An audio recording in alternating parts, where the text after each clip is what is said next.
सो नमस्कार साथियों, स्वागत है आप सभी का हमारे यूट्यूब चैनल एकलव्य ओटीपी में। मैं हूं रंजीत कुमार और आप सभी के साथ आज शेयर करेंगे वास्तविक संख्या जो क्लास 10 का है उसका कुछ क्वेश्चंस और बहुपद पे बातें करेंगे, है ना, जो कि जो आपके एग्जाम के पॉइंट ऑफ व्यू के सब्जेक्टिव और ऑब्जेक्टिव दोनों के लिए अच्छे होंगे। और उसको आप लोग ध्यान से देखेंगे और मस्त तरीके से सीखेंगे हम लोग, ठीक है। इसमें आपको कोई भी डाउट आती है आप फटाफट कमेंट सेक्शन में उसको मतलब टाइप कर दें और उसका आंसर हम लोग जल्दी से जल्दी में रिटर्न कर देंगे, ठीक है। सो टाइम को ज़्यादा ना लेते हुए और जल्दी से हम लोग अपना वीडियो स्टार्ट करेंगे, है ना। सो देख सकते हैं यहाँ पे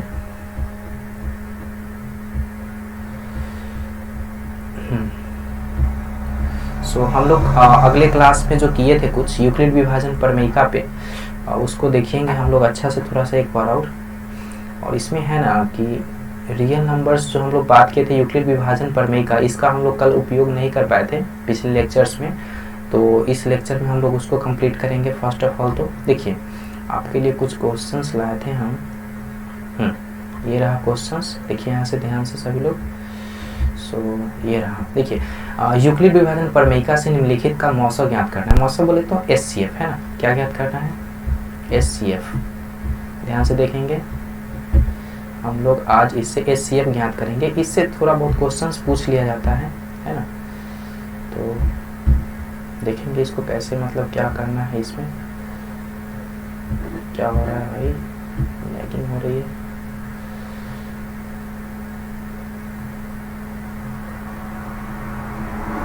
थोड़ा सा टाइम दीजिएगा, थोड़ा सा सिस्टम एरर है।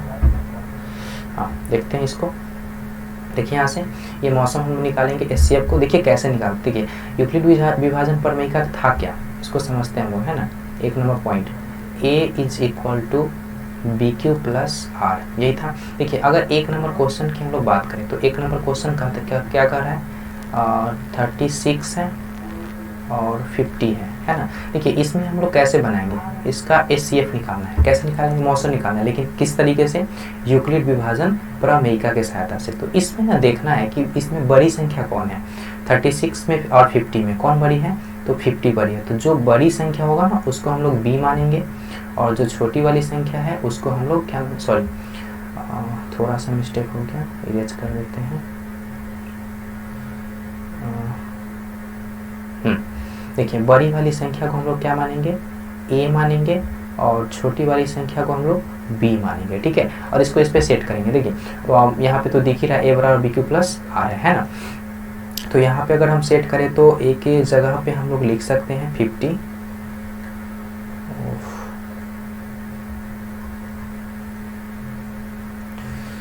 देखिए यहाँ पे हम लोग ए के जगह पे लिख सकते हैं 50।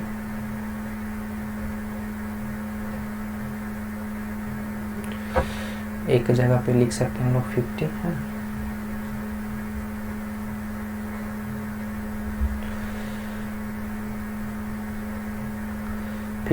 और बी के जगह पे लिख सकते हैं हम लोग 36।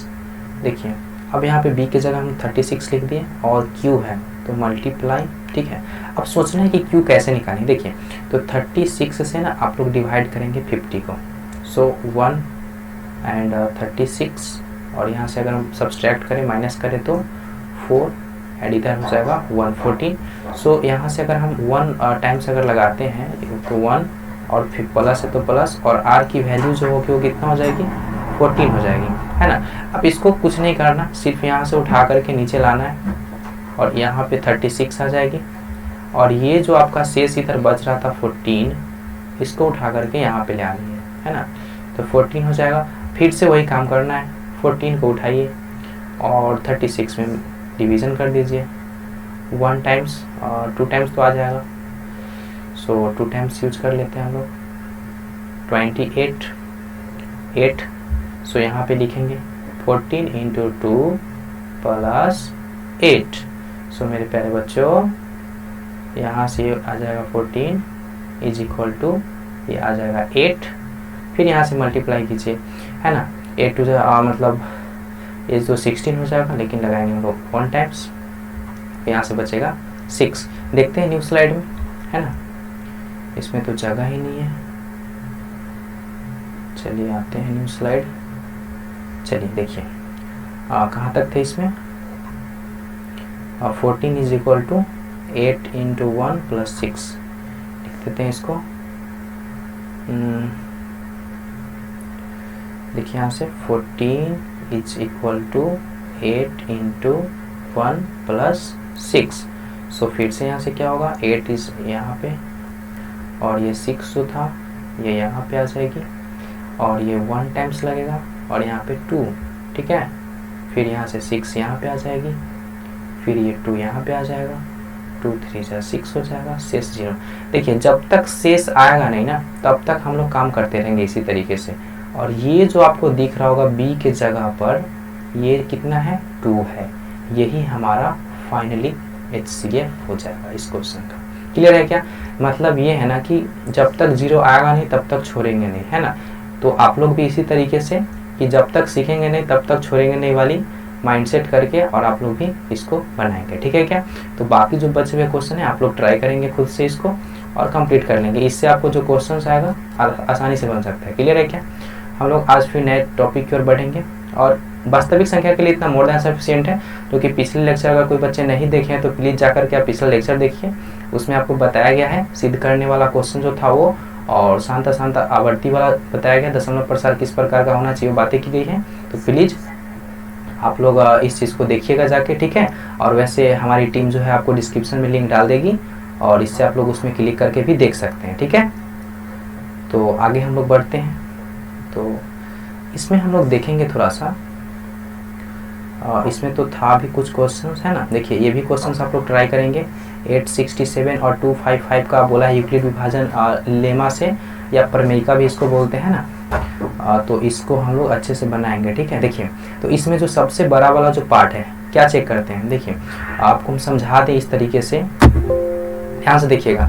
अगर हम बातें करें कि सर अगर दो कोई भी संख्या दे दे, ठीक है, और उसका बोल दे कि यूक्लिड विभाजन प्रमेयिका से ना निकालना है मौसम, ठीक है, तो कैसे निकालेंगे। नॉर्मल सी बात है। सबसे पहला स्टेप नंबर 1 आपको करना क्या है कि जो उसमें दोनों में चेक करना है कि जो बड़ा होगा उसको A एज्यूम करेंगे, जो छोटा होगा उसे B एज्यूम करेंगे, है ना। तो एकदम आसान से। और उसके बाद क्या कर लेंगे, यूक्लिड विभाजन प्रमेयिका जो है A बराबर BQ प्लस R उस पर जाके सेट कर देंगे, है ना। और फिर हम लोग भाग करेंगे और भाग करके उतार करके लगातार चलते रहेंगे, कब तक, जब तक कि 0 शेष ना आ जाए, ठीक है। और जब 0 शेष आ जाएगा तब जा करके हम लोग क्या करेंगे उसको, जब 0 शेष आ जाएगा तो वहाँ पे जो B के जगह पर जो वैल्यू होगी उसी को हम लोग HCF कह देंगे। क्लियर है क्या। तो देखेंगे इसको यहाँ पे, देखिए ऐसा ही सीन हो रहा है ना। तो आपको दिख रहा होगा कि 867 मतलब 867 और 255 है, इस दोनों का बात किया गया है कि बताइए कि कितना होगा HCF, है ना। देखिए तो इसमें जो बड़ा था तो इसमें बड़ा कौन है, 867, इसको हम लोगों ने एज्यूम किया A, और 255 छोटा, इसको हमने एज्यूम किया B। हम लोग जानते हैं यूक्लिड विभाजन एल्गोरिथम में क्या होता है, A बराबर BQ plus R। So A का वैल्यू कितना है, देखिए 867, B का वैल्यू कितना है 255। जब 255 से 867 में भाग देंगे तो 3 बार में लगेगा और बचेगा शेष कितना 102। फिर क्या करेंगे, इस 255 को उठा करके A के जगह रख देंगे और जो शेष बचता है उसको B बना देंगे, फिर उसी तरीके से भाग करेंगे। तो 102 में जब 255 में 102 से जब 255 में भाग करेंगे तो 2 बार में लगेगी और 51 शेष बचेगा। फिर क्या करेंगे, इसको उठा करके यहाँ लगा देंगे, शेष को यहाँ ला देंगे, फिर भाग करेंगे। तो 51 से 2 टाइम्स जब भाग होगा तो शेष क्या बचेगा 0। तो यहाँ जो भी संख्या आ रही है ना, थोड़ा सा मिटा देते हैं यहाँ पे, है ना। देखिए तो यहाँ पर जो आपको संख्या दिख रहा है 51, ये आपका क्या हो जाएगा, आपका आंसर हो जाएगा, मतलब मौसम हो जाएगा, ठीक है। इस तरीके से आप लोग क्वेश्चंस को डील करेंगे। विश्वास जताएंगे कि आपको ये समझ में आया होगा। अगर नहीं समझ में आया तो आप कमेंट में डाउट पूछ सकते हैं हमसे। क्लियर है क्या।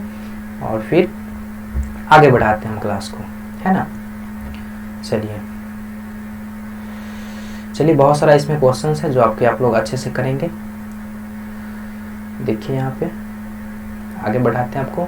आज तो हम लोगों को नया चैप्टर करना है, ये कुछ बचा हुआ था टॉपिक इसलिए आपको हम करा दिए हैं, इसमें का कुछ भाग था। अच्छा एक भाग और बच रहा है ना, जो कि ध्यान देना है, इसको हम भूल रहे थे, आपको हम बता देते हैं। देखिए ऐसा पॉइंट है जैसे कि एक ना फॉर्मूला होता है, चलिए उसको पहले पेज ऐड करके सिखाते हैं आपको। देखिए न्यू स्लाइड आपको लिए, चलिए इस पे आपको बताते हैं। देखिए इसी तरीके के क्वेश्चंस को उठाएंगे, है ना। देखिए एक फार्मूला आपको दे रहे हैं जो कि बहुत इंपॉर्टेंट है, इससे बहुत बार क्वेश्चन भी आता है ना। ऐसे मान लीजिए कि इस तरीके से, सॉरी पेन ऐड कर रहे हैं। हाँ देखिए HCF of 2 numbers into LCM of 2 number is equal to दोनों संख्याओं का गुणनफल, है ना। देखिए दो संख्या का HCF गुने उसी दो संख्या का LCM बराबर होता है दोनों संख्या का गुणनफल। इस फार्मूला को आप लोग याद रखेंगे, बहुत अच्छा फार्मूला है ना। इससे बहुत अच्छे क्वेश्चन डील हो जाते हैं, याद रखिएगा। HCF ऑफ दो संख्या गुने LCM ऑफ उसी दो संख्या बराबर उसी दो संख्या का गुणनफल। इस पे क्वेश्चंस करा के आपको दिखाते हैं, है ना। एक एग्जांपल्स की बात कर लेते हैं। देखिए इसमें आपको बताया गया है, इसको देखेंगे हम लोग। देखिए मौसम आपको निकालना है 392 और 3216, इसका दो का लॉसअप दे रखा है ना, और मौसम पता है, तो देखते हैं इसको, है। देखिए इसमें आपको देखना है थोड़ा सा, क्या देखना है कि ये जो यहाँ पे है, हाँ चलिए देखिए LCM ऑफ कोई दो संख्या इसमें से उठाते हैं, है ना। कौन कौन सा था, 392 और 3216, है 392 3216, ये दो संख्या का LCM है ना। दो संख्या का LCM पूछा गया है, जबकि HCF इसका दे रखा है 8, है ना। ये आपसे पूछेगा, ठीक है। और HCF of 392 3216 is equal to दे रखा है 8, है ना। HCF दे रखा है 8, LCM आपसे पूछा है, तो कैसे बनाएंगे। देखिए इसके लिए ना कभी भी आप घबराइएगा नहीं कि कैसे बनेगा, ठीक है। एकदम आसान है, एकदम अच्छे तरीके से डील हो जाती है। इस फार्मूला को देख रहे हैं आप लोग, हाँ तो इसको देखिए अच्छे से। HCF of 2 numbers into LCM of 2 numbers is equal to multiplication of both numbers. Clear, मतलब दोनों संख्याओं का जो HCF होगा गुने दोनों संख्या का LCM बराबर दोनों संख्या का गुणनफल। तो यहाँ से हम लोग इसी फार्मूला पे सेट करेंगे, है ना। देखिए क्या क्या दे रखा है, HCF का मान हमको दे रखा है, तो HCF ऑफ इतना कितना दे रखा है 8 मल्टीप्लाई LCM हमको दिया क्या नहीं, तो उसको हम वैसे ही कि वैसे ही लिख देंगे। क्लियर है क्या। मान लेते हैं AB है ना उतना, और A इंटू B है, मतलब दो संख्या का। चलिए AB को हटा के हम आपको लिखिए देते हैं नंबर, है ना, ताकि आपको परेशानी ना हो। चलिए देखिए यहाँ से, तो LCM ऑफ 392 3216 इसका इज इक्वल टू दो संख्या का मल्टीप्लाई, तो कर दो 392 मल्टीप्लीकेशन 3216, है ना। सो LCM क्या हो जाएगा, LCM ऑफ 2 numbers, इसको थोड़ा सा पीछे से लिखते हैं ताकि दिखे आपको।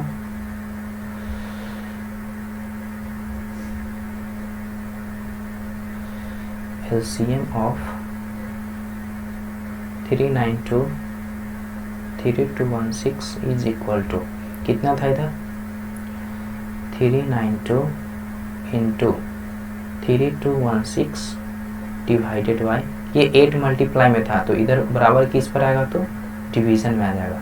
चलिए इसको ना आप देखते हैं हम लोग काट के, कटता है क्या, 8 से 392 कटेगा क्या, देखिए तो आप लोग 8 चौक 32 और इधर कितना बच रहा है 32 और ये कट जाएगा, ठीक है। देखिए 8 के यहाँ से 8 चौक 32 है ना, 32 7 8 9 72, तो यहाँ से कितना आ रहा है आपको 49 इंटू 3216, तो इसको मल्टीप्लाई कीजिए।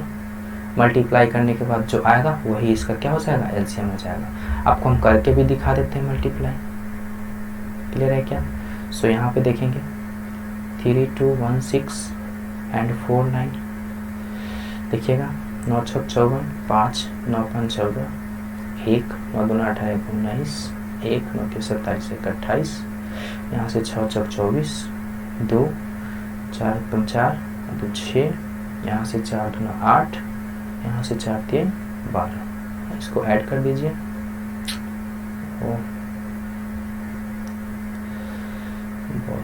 हाँ देखिए यहाँ से कितना हो जाएगा 4, 4 और 4 कितना 8 है, यहाँ से 9 और 6 कितना 15, 5 1 16 17 1 2 2 4 5 1 और 1 एंड 2 है ना।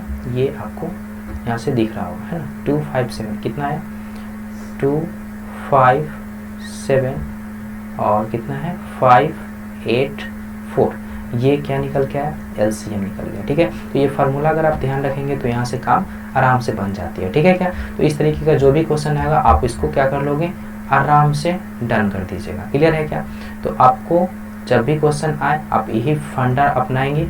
ये जो आपको फार्मूला दिया गया ये आपके लिए रामबाण का काम करेगा, आप इसको अच्छे से याद कर लेंगे। क्या है फार्मूला, HCF ऑफ 2 नंबर गुने LCM ऑफ उसी 2 नंबर इज इक्वल टू दोनों नंबर का मल्टीप्लीकेशन। क्लियर है क्या, बस इस पे सारा क्वेश्चन आपको ऐसे ही क्वेश्चन आएगा। कभी LCM दे देगा, यहाँ पे देखिए जैसे कि इस क्वेश्चन में क्या दिया है, इस क्वेश्चन में HCF दे दिया LCM पूछ लिया है ना।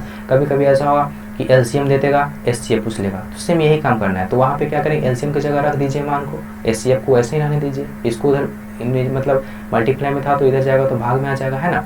तो यहाँ से क्या हो जाएगा फिर काट कूट करके और HCF निकल जाएगा। कभी कभी ऐसा हो कि LCM HCF दे देगा और आपको LCM और HCF दे देगा और आपको यहाँ से एक नंबर भी दे देगा और दूसरा नंबर आपसे पूछ लेगा। ठीक है क्या, तो आप इसको क्लियर कर देंगे। ठीक है, फिर हम लोग बात करेंगे देखिएगा इसमें है ना, बहुपद की बात करते हैं। आज का जो हमारा टॉपिक रहेगा वो बहुपद पे रहेगा। ठीक है, देखिए बहुपद का इंट्रोडक्शन आज थ्योरी पार्ट तो कंप्लीट कर ही सकते हैं। देखिए बहुपद से बहुत बार क्वेश्चन पूछा जाता है और बहुत इसका वेटेज है ना, तो इसकी बातें करें। देखिए बहुपद को ना बांटा गया है कि बहुपद का घात निकालेंगे, बहुपद का शून्यक निकालेंगे, ज्यामिति अर्थ इसका क्या है, बहुपद के प्रकार, बहुपद का मान है ना, ये सब आपको हम निकाल करके दिखाएंगे। ठीक है, बहुपद के प्रकार में आ जाता है रैखिक बहुपद किसको कहेंगे, द्विघात बहुपद किसको कहेंगे, त्रिघात किसको कहेंगे, ये सबको आपको हम बारीकी से बताएंगे अभी। ठीक है, सो थोड़ा सा आप लोग इसको हम दिखाते हैं, एक न्यू स्लाइड में आपको दिखा देते हैं है ना। तो देखिए यहाँ से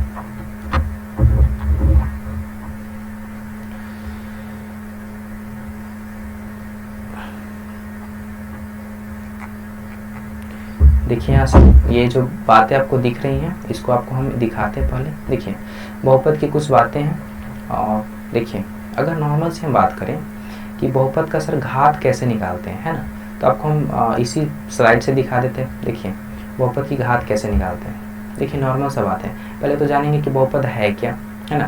देखिए एक चर वाला बहुपद, जैसे कि Px मान लीजिए कोई बहुपद है तो चर x निम्न रूप का बीजीय व्यंजक है। जैसे कि कोई भी बहुपद होगा तो उसमें ऐसा होगा, देखिए चर और अचर पद क्या होंगे उसमें मिक्स होते हैं। ठीक है, बहुपद बनाने के लिए क्या होता है कि चर और अचर पद उसमें मिले होते हैं। ठीक है, नॉर्मल सा चीज़ है, आप लोग देखेंगे इसको है ना। देखिए अगर हम बात करें इसमें कि बहुपद है क्या, पहले तो बात करेंगे चर पद क्या होता है और अचर पद क्या होता है। देखिए आप सभी को इसमें बहुत कंफ्यूजन होता है, आज क्लियर कर देते हैं आपको। ठीक है, देखिए चर पद कहने का मतलब होता है कि वैसी संख्या जिसकी मान बदलती हो, जैसे कि x, y, a, b, c इस तरीके का मान जो लिखा होता है ना। बहुत जगह देखते होंगे ना कि x square, y square, z square इस तरीके की चीज़ें लिखी होती है।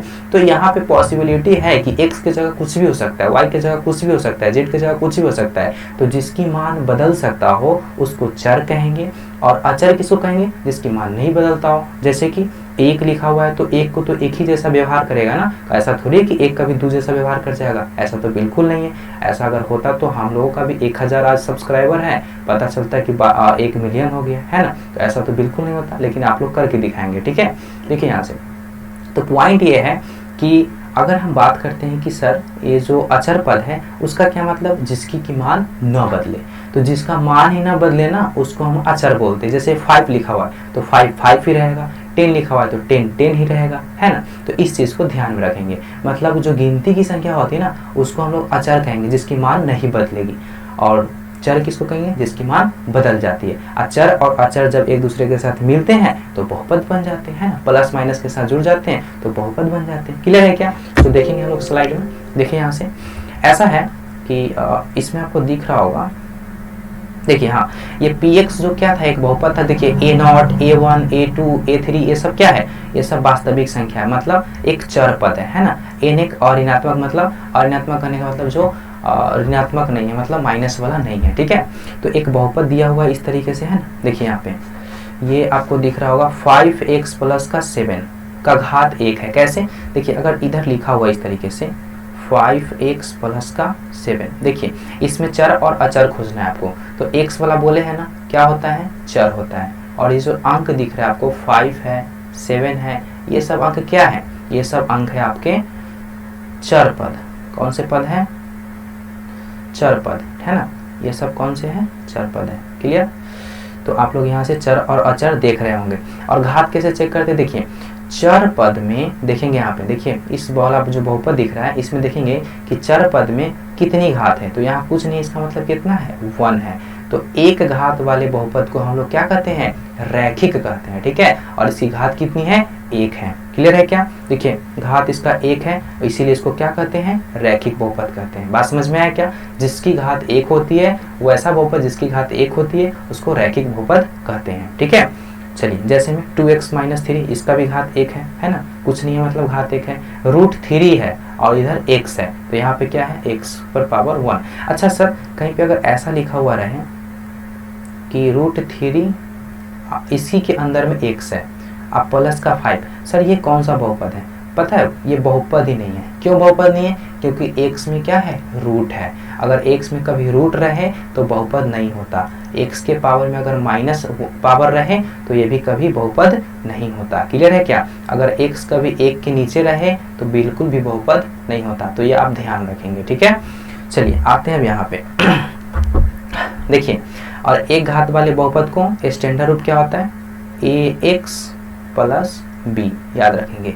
इसका बोलेगा आपको स्टैंडर्ड रूप, तो आप इस तरीके से लिखेंगे कि रैखिक बहुपद का स्टैंडर्ड रूप होता है ax प्लस b। क्लियर है क्या, चलिए आगे बढ़ते हैं।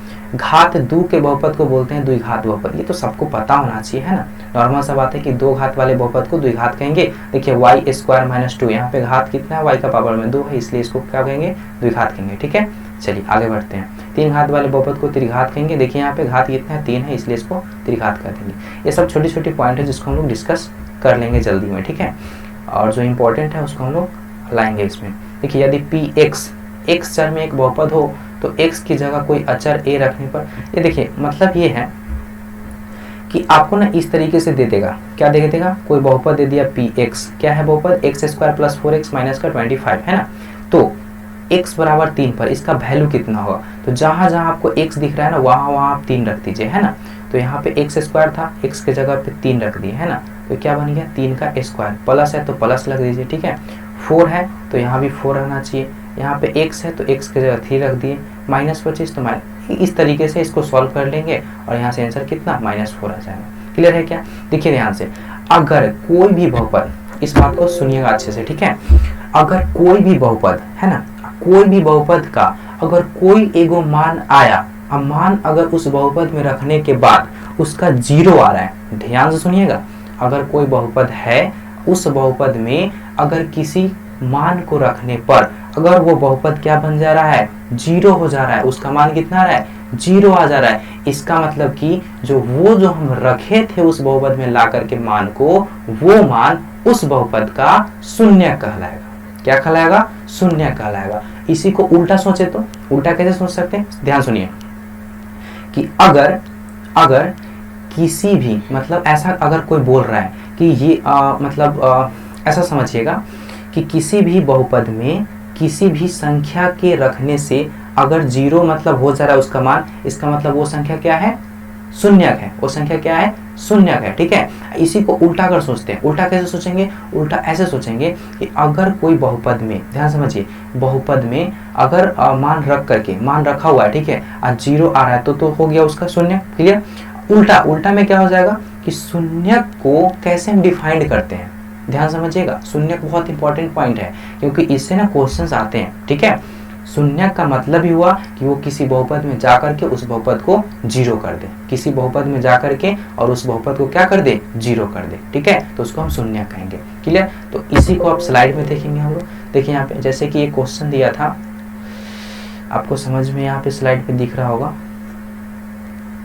किधर है भाई,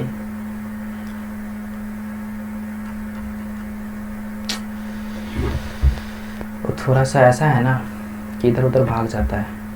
देखिए हाँ, देखिए यहाँ से देखिए एक बहुपद है P x, x square minus 8x minus का 20 है ना, और ये जो बहुपद आपको दिख रहा है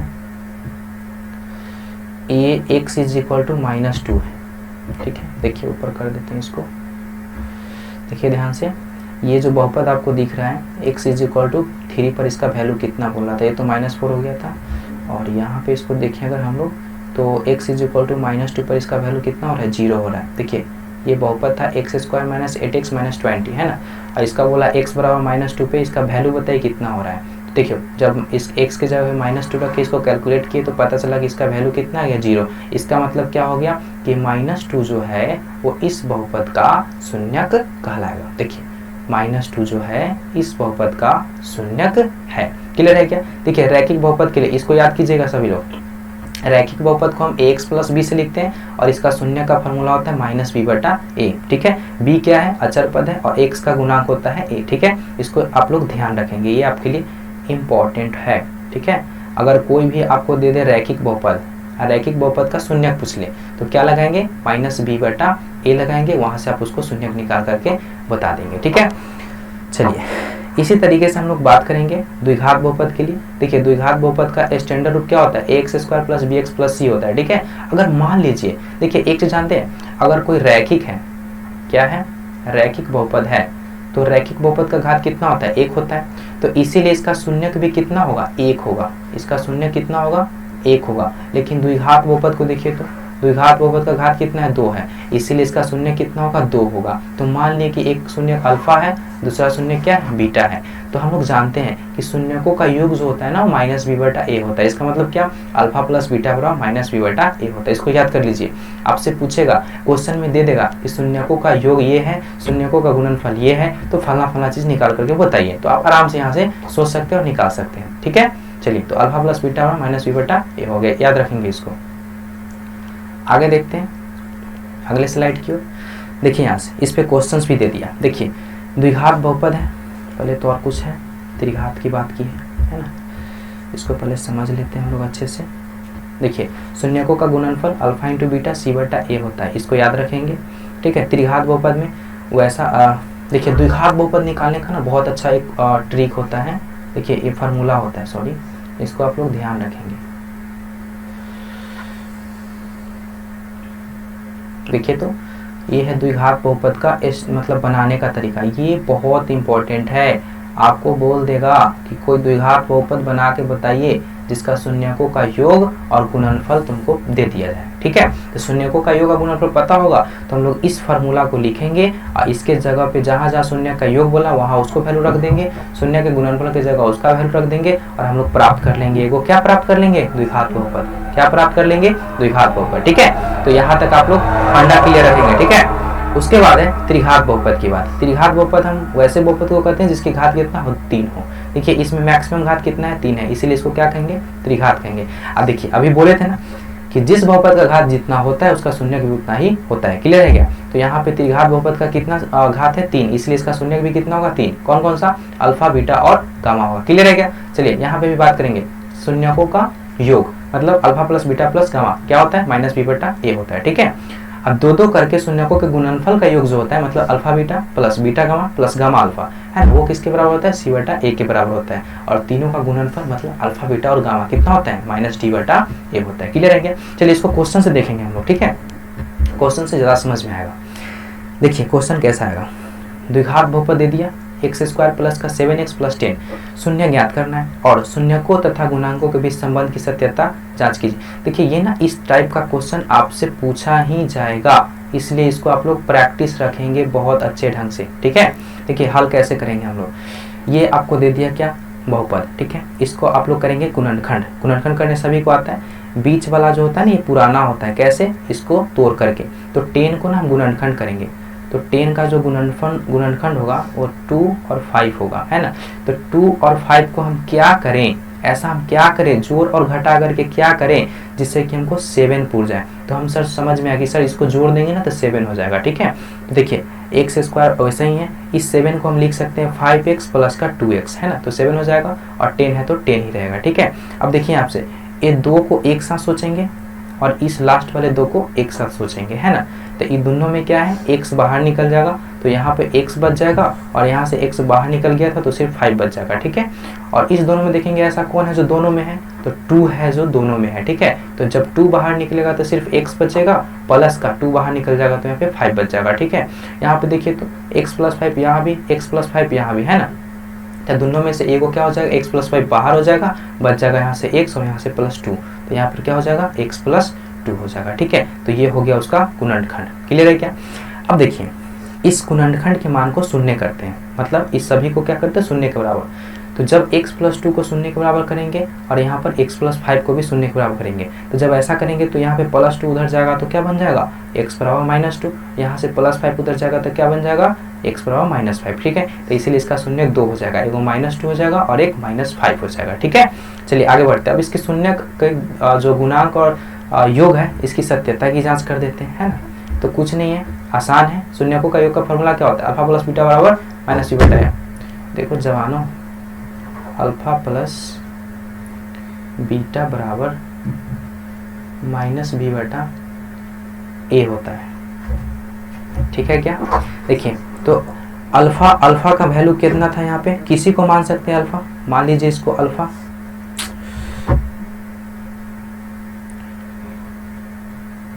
देखिए इसमें से किसी को अल्फा बोल सकते हैं, तो इसको अल्फा बोल दिए और इसको क्या बोल दिए, बीटा बोल दिए, है ना।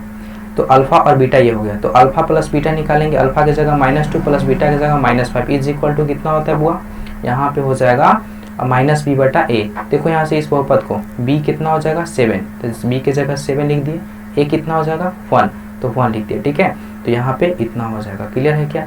जब इसको ऐड करेंगे तो -7 इज इक्वल टू -7, तो ये बराबर हो गया, कहानी खत्म। अब शून्यकों का योगफल, ये थोड़ा सा मिसप्रिंट है, यहाँ पे योगफल नहीं बल्कि यहाँ पे गुणांक होगा, क्या होगा, गुणांक होगा, ठीक है।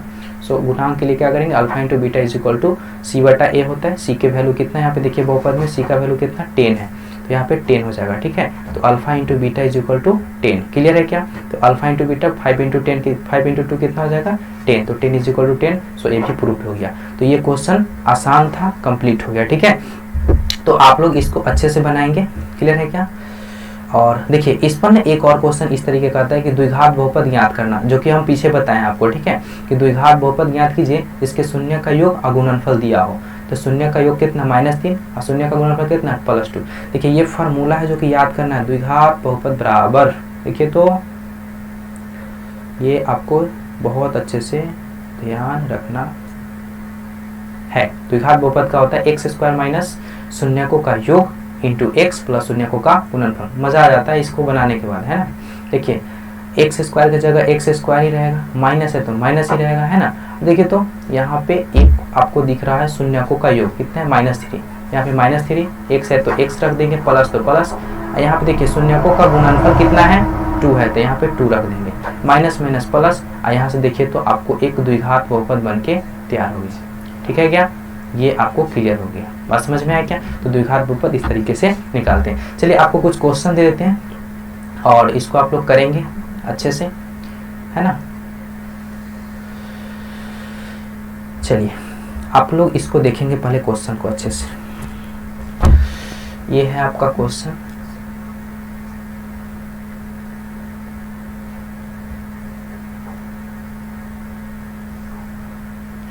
देखिए ये आपका क्वेश्चन है कि आपको ना एक बहुपद दे देते हैं x² प्लस 7x प्लस 12, ठीक है। इसका आपको निकालना है शून्यक, क्या निकालना है, शून्यक, ठीक है। और शून्यक निकाल करके गुणांक और क्या बोलते हैं ना कि योग और गुणांक की सत्यता की जांच भी करना है, ठीक है। आप लोग इसको करेंगे, ठीक है।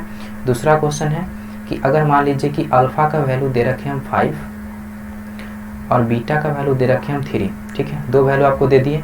आप पूछ लें कि बताओ द्विघात बहुपद निकाल के बता दो, तो यहाँ से आप फार्मूला लगाएंगे द्विघात बहुपद का और उसको पुट करके और फिर निकालेंगे। ठीक है, यहाँ पे आपको अल्फा और बीटा दिए हैं। ठीक है, ध्यान रखिएगा, अल्फा प्लस बीटा नहीं है, अल्फा इंटू बीटा नहीं है, अल्फा और बीटा है।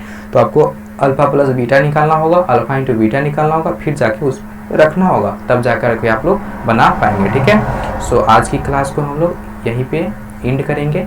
आशा करेंगे कि आप लोग इस सभी क्वेश्चंस को डील करेंगे और आपको जितने भी बुक में क्वेश्चंस हैं आप लोग ट्राई करेंगे उसको घर पे। ठीक है, तो इस सेशन के बाद आप लोग इसको अच्छे से पढ़ेंगे, रिवीजन करेंगे।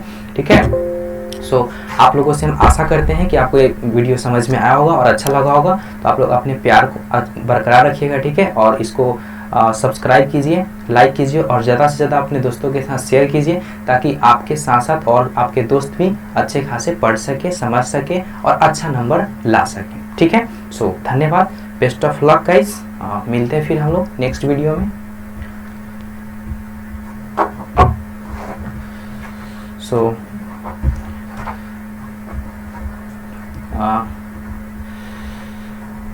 Bye bye guys, bye.